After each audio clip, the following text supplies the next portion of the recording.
अस्सलाम वालेकुम, this is Mariam Farooq from Kashmash. आज की जो हमारी रेसिपी है वो एक्स्ट्रा ग्लोइंग स्किन के लिए है।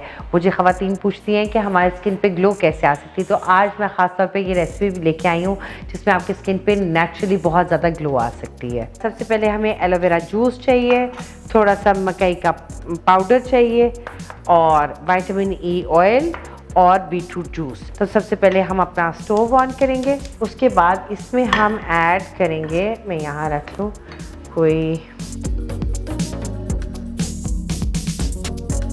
उसके बाद हम ऐड करेंगे इसमें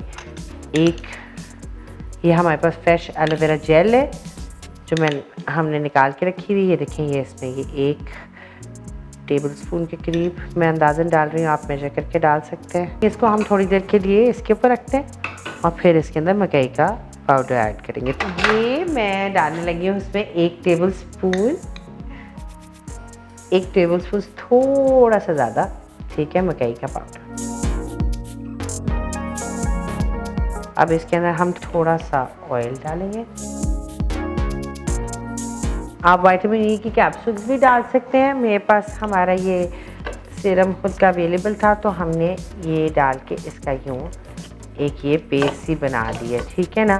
तो ये बहुत सिंपल है। इसको स्टोव को ऑफ कर देते हैं क्योंकि ये गर्म काफ़ी हो गया है, ठीक है। इसको हम एक बोल में निकाल लेंगे और ये आपका एक्चुअली 2-4 दिन चल जाएगा, ठीक है। तो अगर आप इसको फ्रिज में रखेंगे तो एटलीस्ट 3 to 4 डेज़ ये बड़ा इजीली चल जाएगा, ठीक है ना। तो ये ऐसी सी पेस्ट बनेगी, ठीक है। फिर आप इसको इसमें निकाल के रख सकते हैं।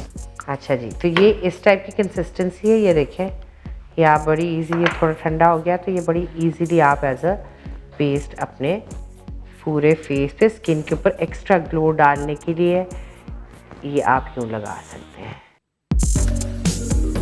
ये आपने 30 मिनट्स के लिए लगाना है और फिर आपने उतार देना है, वॉश कर देना है और आप अपना कोई भी मॉइस्चराइज़र लगा सकते हैं। ठीक हो गया।